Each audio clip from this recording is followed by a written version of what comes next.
জীবনে প্রতিটি মুহূর্তে আমরা আল্লাহর কাছে সাহায্য চাই। আমাদের প্রত্যাশা থাকে তিনি যেন আমাদের দোয়া কবুল করেন। কিন্তু জানেন কি, এমন একটি নামাজ এটি প্রিয় বান্দাদের জন্য বরকত স্বরূপ। হ্যাঁ, তাহাজ্জুদের নামাজ। আজকের এমন একটি মেয়ের দোয়া কবুলের গল্প বলবো, যে তার ভালোবাসার জন্য প্রতি রাতে তাহাজ্জুদের নামাজে কান্না করত।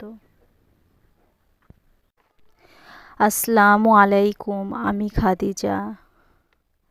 আজকের গল্প সুমাইয়া ও রায়ানের নিয়ে। সুমাইয়ার জীবনে এখন খুবই কষ্টের মধ্যে দিয়ে যাচ্ছে। রায়ানকে সে মন থেকে ভালোবাসতো, কিন্তু কিছু ভুল বোঝাবুঝির কারণে তাদের সম্পর্ক ভেঙে গেছে। রায়ান এখন আর যোগাযোগ করে না, বরং দূরত্ব বজায় রেখেছে। তার কিছুদিন পর থেকে রমজান মাস শুরু হয়েছে। সুমাইয়া মা দাদিদের কাছ থেকে শুনেছে, রমজান মাসের বিশেষ করে রাতে তাহাজ্জুদের সময় করা দোয়া কখনোই বৃথা যায় না। তাই সে প্রতিদিন রোজা রেখে গভীর রাতে আল্লাহর দরবারে সিজদায় পড়ে কাঁদত। এক রাতে সিজদায় গিয়ে সে কান্নায় ভেঙে পড়ল। সে কাঁদতে কাঁদতে আল্লাহর দরবারে বলতে লাগলো, হে আল্লাহ, আমি তাকে খুব ভালোবাসি। যদি সে আমার জন্য ভালো হয় তাহলে তাকে আমার জীবনে ফিরিয়ে দাও। যদি সে আমার জন্য নয় তাহলে আমার মন থেকে তাকে মুছে দাও। আমাকে শান্তি দাও। এই দোয়া সে প্রতিদিন রাতে করতে থাকে, আল্লাহর উপরে ভরসা রেখে। তার আল্লাহর উপরে অগাধ ভরসা ছিল।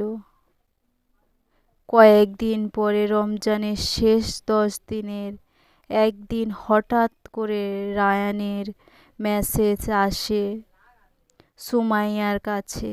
সুমাইয়া, আমি অনেক ভেবেছি আমাদের দূরে থাকা উচিত হয়নি। ফিরে আবার একসঙ্গে নতুনভাবে শুরু করতে পারি। সুমাইয়ার চোখের পানি চলে আসলো। সে বুঝতে পারল আল্লাহ সত্যি বান্দাদের কান্না শোনেন। আর রমজানের সেই রহমতের সময় যখন দোয়া কবুলের দরজা সবচেয়ে বেশি খোলা থাকে, কখনো ভালোবাসার জন্য মানুষকে ধরার চেয়ে আল্লাহর কাছে সমর্পিত হওয়া উত্তম। যদি কিছু আমাদের এর জন্য ভালো হয়, আল্লাহ সেটি আমাদের কাছে ফিরিয়ে দেবেন। আর যদি সেটি ভালো না হয়, তিনি আমাদের মন থেকে সেই কষ্ট মুছে দিয়ে শান্তি দেবেন ইনশাআল্লাহ। এই গল্পটি যদি ভালো লাগে অবশ্যই একটি করে কমেন্ট করে যাবে।